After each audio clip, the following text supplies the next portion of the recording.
अस्सलामुअलैकुम। मोहम्मद अज़हर सिद्दीक अपने programme political diaries के साथ हाजिर खिदमत है। एक स्पेशल प्रोग्राम मैंने रिकॉर्ड कराया था नवाज़ शरीफ और उनके एबन फील्ड के बाहर। वो बड़ा मज़ेदार प्रोग्राम है मुझे चौई साहब ने, लेकिन आज की डेवलपमेंट बहुत ज़्यादा है, उस पर मैं गुफ्तगू फिर किसी वक्त करूँगा और मैं आपसे तफसीली शेयर करूँगा। आज हमके अब बहुत सी इश्यूज़ हैं जो रह गए थे, और आपको पता है आज 19 जनवरी 2022 बरोज़ बुध है। आपके सामने मैंने एक स्टोरी रखी थी टेलीग्राफ के हवाले से, और जिसमें पाकिस्तानी एजेंसी पे उन्होंने इल्ज़ाम लगा दिया था और उस पर ट्वीट किए गए, फिर ट्वीट डिलीट कर लिए गए, और वो स्टोरी भी अब दस्तयाब नहीं है, और पाकिस्तान को उस पर सख्त एक्शन लेना चाहिए।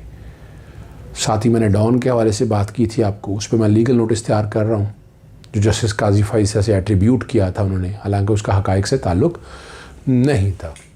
आज कुछ इसहाक़ डार के बारे में लेटेस्ट बातें करनी, एक ट्वीट किया, बड़ा मज़ा आएगा आपको, मैं डिस्कस करूँगा। लेकिन पहले बता दें कि जो अच्छा वो अहमद वकास गुराया इतना इंपॉर्टेंट बन गया यार, कत्ल की साजिश, वो क्या है, क्या वो चीज़ भाई है क्या? चेहरे की शक्ल देखें उसकी, हाल क्या है। यहाँ हमारी फीमेल जर्नलिस्ट को बदतमीज़ी कर रहा है, तंग कर रहा है, उसके अगेंस्ट कानूनी चाराजोरी के हवाले से मैं काम कंप्लीट कर रहा हूँ, और बहुत जल्द वकास गुराया के ख़िलाफ़ लीगल एक्शन नोटिस से शुरू होकर डेफेमेशन में अगर जाना है हमने, पाकिस्तान के अंदर, पाकिस्तान से बाहर, या और कोई तरीक़ाकार जहाँ पर वो ठहरा हुआ है, उस कॉन्टेक्स्ट में जो एक्शन लेने हैं। अब जो स्टोरी जो ये सारी बनाई गई और बताया गया कि बरतानवी ने साथ पाकिस्तान जो है ना, गौहर ख़ान को बैंक के ज़रिए ना, हुंडी के ज़रिए पैसा भिजवाया गया नीदरलैंड में। और अच्छा बता रहे हैं ब्लॉगर, भाई ना वो जर्नलिस्ट है, कौन सा ब्लॉगर है जो ज़ुबान इस्तेमाल करता है, और हमारे वालिदैन ने तो बड़ी अच्छी तरबियत की हुई है, लेकिन वो समझ से बाहर है। बात सिर्फ इतनी है कि मई 2021 के हवाले से वो बात जिक्र हो रहा है कि 5000 पाउंड जो है ना मोहम्मद अमीन आसिफ के नाम पर भेजे गए, और बुनियादी तौर पर गौहर ख़ान को ये रकम मुल्तमिल होनी थी बरतानी पाउंड के। वो बिग बॉस का कोई जिक्र करते हैं कबाब से।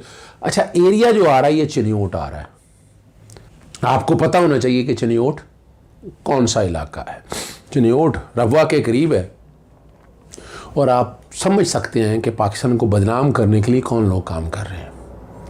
अब यहाँ अब इस स्टोरी में जो न्यूज़ ने कवर की है पाकिस्तान ने, बैकग्राउंड पर या उर्दू में चल रही है जंग के हवाले से, कहीं भी किसी भी ज़रा जिक्र हो पाकिस्तान एस्टेब्लिशमेंट के कॉन्टेक्स्ट में या पाकिस्तानी इदारों के हवाले से, शर्म से डूब मरने का मकाम है। यानी क्या ऐसा इंपॉर्टेंट आदमी है, यानी मैं तो हैरान हूँ क्या है उसमें। और आजकल आपको पता है स्पेस के ऊपर गुफ्तगू मैं कर रहा होता हूँ, और मैं डिटेल में इसके अगेंस्ट एक्शन लेने हैं, और इंशाल्लाह अब तक वो सारे हालात और वाक़यात आ जाएंगी। लेकिन कहानी ये 100% झूठी साबित हो गई जो उन्होंने की थी। टेलीग्राफ का जो है अपना आर्टिकल हटा लेना इस बात का सबूत है। आगे चलते हैं, आगे हम चलते हैं इसहाक़ डार के मुतालिक।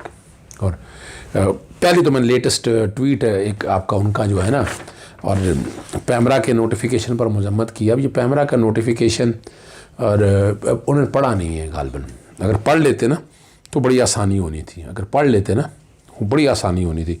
वो है क्या बेसिकली तो वो सारा FIA को एक ख़त लिखा है FIA ने पैमरा को, और मैं वो आपके सामने रख देता हूँ। वो है क्या, मैं पढ़ देता हूँ। 15 जनवरी को ये लिखा है, FIA ने लिखा है चेयरमैन पैमरा को और जावेद इकबाल DG ऑपरेशन को, और वो बड़ा वाज़ेह तौर पर मुख्तलिफ़ इंटरव्यू हैं जो मुख्तलिफ़ चैनल्स पे चढ़े, और वो सारी जो गुफ्तगू है ना सारी वो मिलाइन करने की है, सब जुडिस मैटर के हवाले से है। इस पे इसहाक़ डार को मेरी हैरान कुन बात है कि इसहाक़ डार को क्या इस पे मर्चें लग गई या क्या मुसीबत होगी उनको, और पैमरा की जानिब से साबिक़ DG FIA बशीर मेमन के इंटरव्यू नशर न करने की हदायत। अब ये पैमरा का तो है नहीं, जो अटैच किया पढ़ ही लेते, पढ़े लिखे आदमी है इसहाक़ डार साहब, आप पढ़ ही लेते। वो क्या है, वो तो DG FIA ने ख़त लिखा है, FIA की तरफ से ख़त लिखा गया है, और वो 4 मोहन इतना अहम आदमी, यानी फिर यहाँ पर क्या हो गया कि इसहाक़ डार और यानी बशीर मेमन का पाकिस्तान मुस्लिम लीग नून से ताल्लुक़ साबित हो गया। और वो मेरी तरह मैं पहले भी आपको कह चुका हूँ कि वो सेनेट के टिकट के उम्मीदवार हैं, या कोई एमएनए तो बड़ा मुश्किल हो जाएगा इलेक्शन लड़ना, वो सेनेट की टिकट के उम्मीदवार हैं और ग्राउंड इसीलिए तैयार कर रहे हैं। लेकिन हर एक को पता है कि जिस तरह वहाँ पर बैठ के जो कुछ हुआ घपले वपले, अगर उसकी इंक्वायरी हो रही है तो फेस करें ना। भाग क्यों रहे हैं आप भाग क्यों रहे हैं, डर क्यों रहे हैं? बहरहाल डर रहे हैं, ये आपके सामने मैंने रख दिया है। और साथ ही मैंने आपको इसहाक डार का एक और आपको पता है बीबीसी में बाकायदा इनसे सवाल जवाब, वो सख्त जवाब हुआ था, भाग गए थे। वो उतना क्लिप जो है ना मैं आपके बैकग्राउंड पे वो चला रहा हूँ। ट्वीट तो ये चल गया इसहाक डार का और वो FIA का लेटर भी चल गया। और जो है ना जहाँ इन्होंने कहा मेरा सिर्फ एक घर है पाकिस्तान में और मैं अपने टैक्स अदा करता हूँ। दुबई के जायदाद हर एक को पता है, इतना कुछ जायदाद और कुछ नहीं बताया उन्होंने। यहाँ पर आपको पता है अब स्कॉन्डर हैं, भागे हुए हैं, स्कॉन्डर हैं वो। और वो पाकिस्तानी TV चैनल पे आ नहीं सकते और YouTube चैनल्स पे आते हैं, अपने दिल पेशौरी करते हैं या शौक़ पूरा करते हैं, या आप लोगों के सामने वो ज़रा सुन लीजिएगा ताकि इसहाक डार के हवाले से आपको क्लैरिटी आ जाए। सुनिएगा इसहाक डार ने वहाँ क्या उर्दू में साथ वो चीज़ें चल रही हैं। In Pakistan since 70 and never missed any tax return. So this is such a blatant allegation. Is it? Well, in that case, let's be very open and transparent with each other. I've interviewed many government officials and ministers around the world over many years, and they always say, "Oh, I'm not responsible for any corruption at all, and I believe in transparency." I do. You do. Oh, so yes, how many properties do you and your family own? It's all declared in my tax returns. Well, you see, just give me the answer because I don't know. How many properties do you and your family own? I have my main residence in Pakistan, which has been taken over by this regime. So I haven't got too many properties. But how many properties do you and your family own? My net worth is what has been reported. How many properties do you and your family own? One. One sole property. You and your family own one property. My sole residence. So all of these stories in the Pakistani press about multiple properties owned by your family inside Pakistan, property interests overseas, including in Dubai. We're sitting in London. We're sitting in London. You own nothing in London? No. Your family, not just you, your family. No, not at all. Own nothing? No, because and Dubai? See, the government. Dubai? My sons have just one villa, which is owned by them. They're in business for the last 17 years. So when I asked you how many properties you and your family own and you said one, that wasn't strictly true. No, it is strictly true because they're adult, they're married, they're 17 years, they're in business, so they're independent of me. You know very well that when the NAB looked at your assets, they were looking at you and your family. I have no issue.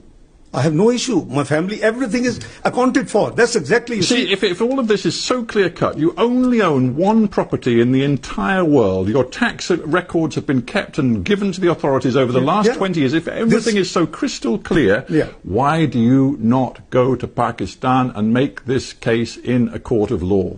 Well, the court of law, my lawyers were there. I'm here for medical treatment. I have a cervical issue. You've been here for what? Best part of 3 years on this medical issue. Almost, yes, I am. Are you still really suffering? Yes, I am. And you couldn't possibly get back to Pakistan? Well, let's see what's happening in Pakistan. Where are the human rights? What's happening in NAB custody? Where people have dozens of people have been killed. देखिए, ये सारी गुफ्तगू का मकसद किसी की तजलील और तज़हीक नहीं है, याद रखिएगा। हमें सच बताना है, हमें मुनाफिकत बतानी है कि ये मुनाफिक लोग कौन होते हैं। आपको अगर याद हो, मेरा पुराना प्रोग्राम डॉक्टर इसरार अहमद के हवाले से मैंने आपको मुनाफिकत की तारीफ बताई थी और पाकिस्तानियों के बारे में क्या कहा था। मुझे कोई देखे, इन अल्लाह यब्सुतु रिज़्क़ में, रिस्क तो रब ने देना है, तो अपना रिस्क क्यों खराब करो? दुनिया भी खराब करो, आखिरत भी खराब करो, क्या मिलेगा तुम्हें? पाकिस्तान सबसे अहम है, मेरा दीन सबसे अहम है, इस पे कोई कॉम्प्रोमाइज नहीं करो। पाकिस्तान है तो हम है, ईमान गया तो सब कुछ गया। तो इसलिए याद रखिएगा, मुनाफिकत की या मुनाफिक की कोई बचत नहीं है। डरना चाहिए आप सब लोगों को। हम तो डर नहीं रहे हैं, हम तो हक सच की आवाज़ उठाते रहेंगे। आगे बड़ा अहम इशू आपसे जो डिस्कस करना है, ये आईने पाकिस्तान 1973 में आपके सामने मैं अक्सर पढ़ता रहता हूँ और ये बड़ा अहम इशू है। 62(1)(f) में तो परमानेंट डिस्क्वालिफिकेशन है, लेकिन मैंने आपको क्लियर किया था कि आर्टिकल 63 में परमानेंट डिस्क्वालिफिकेशन नहीं है। और इशू बड़ा सीधा सा है कि 63 में अगर आप आ जाएं और he ceases to be a citizen of Pakistan और acquires the citizenship of a foreign state 63(1)(c). ये बैकग्राउंड पे चल रहा होगा। मुराद अली शाह नाहली केस की समाअत हुई है और दरख्वास्त गुजार जो रोशन अली के वकील मौजूद नहीं थे। कानूनी नुक्ते पर तैयारी का हुक्म दे दिया। दोहरी शहरियत मामला पर नाहली मुस्तकिल होगी या आर्जी, वकला मुआवनत करें। जो कि ये डिस्क्वालिफिकेशन में एक टाइम है, डिस्क्वालिफिकेशन में हमेशा एक टाइम है। आज आप पैसे जमा करा दें, डिफॉल्टर हैं, आप बहाल हो जाएंगे। फिर तौहीन अदालत या किसी केस में सजा हुई है, जैसे मैंने यूसुफ गिलानी के हवाले से बताया था, वो 5 साल बाद आप इलेक्शन लड़ सकते हैं। तो डिस्क्वालिफिकेशन के सेक्शन में जो है ना, वो टाइम लिमिट है, क्वालिफिकेशन में नहीं है। 62(1) है, फिर बैकग्राउंड पे चल रहा, वो परमानेंट डिस्क्वालिफिकेशन है नवाज शरीफ की, और नवाज शरीफ का जो परमानेंट डिस्क्वालिफिकेशन का फैसला है वो फिर बैकग्राउंड पे चल रहा है। नवाज शरीफ के वकील उसमें पेश नहीं हुए और दरख्वास्त गुजार का मौक़िफ़ जो है वो ये कहते हैं कि ये जो है ना जी नाअहली ताहयात होगी। अब हामिद खान इसमें क्या कहेंगे? शोहरियत तर्क करने का सर्टिफिकेट आ जाए तो क्या नाअहली फ़र्द इलेक्शन लड़ सकता है? बिल्कुल लड़ सकता है। मुराद अली शाह के खिलाफ नाअहली की 3री मरतबा दरख्वास्त दायर हुई है। शहरियत का फैसला आने पर इस्तीफ़ा देकर मुराद अली शाह ने दोबारा इलेक्शन लड़ा। इसका मतलब है नाअहली का सामना करने का आपका मौक्कल आदी हो गए। सेनेटर दोहरी शहरियत में लार्जर बेंच फैसला दे चुका है, बड़ी क्लैरिटी के साथ बात है। 3 रुकनी बेंच ने इस केस की समाअत की है। मैं फिर वाज़ेह कर दूं कि ये परमानेंट डिस्क्वालिफिकेशन नहीं है। एक और सुप्रीम कोर्ट में बड़ा अहम इशू है, ये हल्का बंदियों से रिलेटेड है। जैकाबाद और कश्मोर के हल्का बंदियों के केस से मुतालिक DORs भी तो ज़िला की बुनियाद पर बनाए जाते हैं। ये जनाब जस्टिस उमर ताब बंदियाल साहब ने कहा। बन्नू के एक हल्के में 12 लाख और दूसरे हल्के में 4 लाख वोटर्स हैं। हल्का बंदी करते वक्त मुख्तलिफ नकायद को सामने रखा जाता है। इलेक्शन कमीशन के वकील ने कहा ज़िला टप्पादार मुख्तलिफ वजूहात हल्का बंदियों की बुनियाद होती है मामले पर। अब यहाँ जो है ना जनाब अपना चीफ जस्टिस उमर ताब बंदियाल ने कहा मामले माहिरीन को सुनना चाहिए। सुप्रीम कोर्ट ने आइंदा समाअत पर इलेक्शन कमीशन की हल्का बंदियों के माहिरीन को तलब कर लिया और जल्द मुकर्रर करने का कहा। हल्का बंदियाँ करते वक्त मुख्तलिफ नकात को सामने रखा जाता है, ये इलेक्शन कमीशन ने कहा। और यहाँ अब एक और अहम इशू है, वो हाँ मैं वो तो भूल गया, नूर आलम खान को जो है ना, अब अगर परवेज़ खटक का कोई लड़ाई होती तो परवेज़ खटक नोटिफिकेशन जारी करते, वजाहत तलब कर लिया नूर आलम खान का जो बयान दिया ना, और नोटिफिकेशन बैकग्राउंड पे मैं चला रहा हूँ। मैं शुरू में बात करनी थी लेकिन मुझे अब याद आया, मैंने कहा मैं बात ज़रूर कर दूँ। आपको नोटिफिकेशन चल रहा है तो परवेज़ खटक की हद तक तो मामला बैठ गया। अगर परवेज़ खटक के डिफरेंसेस होते तो नोटिफिकेशन ही जारी ना करते नूर आलम को। तो अगर डिफरेंसेस होते तो इमरान खान यानी पार्टी के साथ वो खड़े हैं। चले अभी एक और हम ले जाते हैं, ख्वाजा आसिफ के खिलाफ 10 तरफ हटाने का केस है।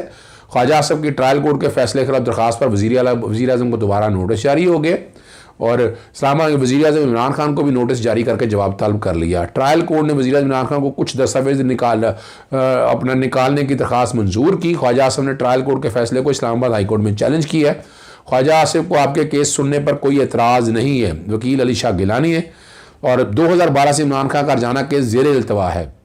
ख्वाजा आसिफ ने शौकत खानम और फॉरेन फंडिंग के हवाले से 2012 में इमरान खान पर इल्ज़ामात लगाए थे। 2 दिन के लिए अदालत ने समाअत मुलतवी कर दी है। अब ये भी बड़ा अहम इशू है, आखिर में बस ख़त्म करते हैं इसको। वफाकी वज़ीर फवाद चौधरी और साबिक़ सदर आसफ अली ज़रदारी नाअहली के लिए दरख्वास्त पर समाअत हुई है। इस्लामाबाद हाई कोर्ट के चीफ जस्टिस अतर मिलाना ने की सभी मिराइन फवाद चौधरी के नाअहली के लिए समाअत में पेश नहीं हुए। अब ये नाअहली तो बराह रास्त नहीं बनती है, बड़ी वाज़ेह तौर पर बताऊँ। 63(2) के तहत पहले फ़ैसला करना पड़ेगा अपना स्पीकर नेशनल असम्बली को या चेयरमैन सेनेट को, उसके बाद इलेक्शन कमीशन में मामला जाएगा, फिर बैठकर ये फैसला होता है। वफाकी वज़ीर उस्मान डार आसफ अली ज़रदारी के नाअहली के लिए ना खुद आए ना ही अदालत में पेश हुए। वफाकी वज़ीर फवाद चौधरी के खिलाफ नाअहली केस चलेगा या नहीं, आइंदा समाअत मेंटेनेबल नहीं है। बहरहाल मैं चूँकि बड़ी क्लैरिटी के साथ 62 और 63 के कॉन्टेक्स्ट में बड़ी क्लैरिटी है। ये हाई कोर्ट सिर्फ और सिर्फ क्वालिफिकेशन और डिसक्वालिफिकेशन का स्टैंडर्ड है, सिर्फ उसको देख सकती है। 23 फरवरी के लिए अदालत ने केस की समाअत मुलतवी कर दी है। और ये बड़ा एक अहम इशू है सिंध हाई कोर्ट के कॉन्टेक्स्ट में। स्पीकर सिंध असम्बली आगा सराज दुरानी और दीगर के खिलाफ आमदन से ज़ायद से आप परेशान हो जाएंगे इन लोगों के असासे सुनकर।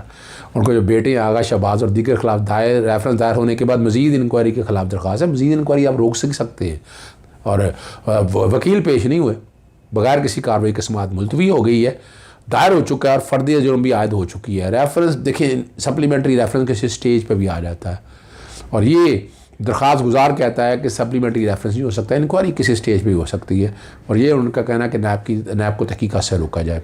कोशिश की अब तक लेटेस्ट चीज़ें मैंने बता दी हैं। इजाज़त चाहूँगा। अस्सलाम वालेकुम, अल्लाह हाफ़िज़, पाकिस्तान जिंदाबाद।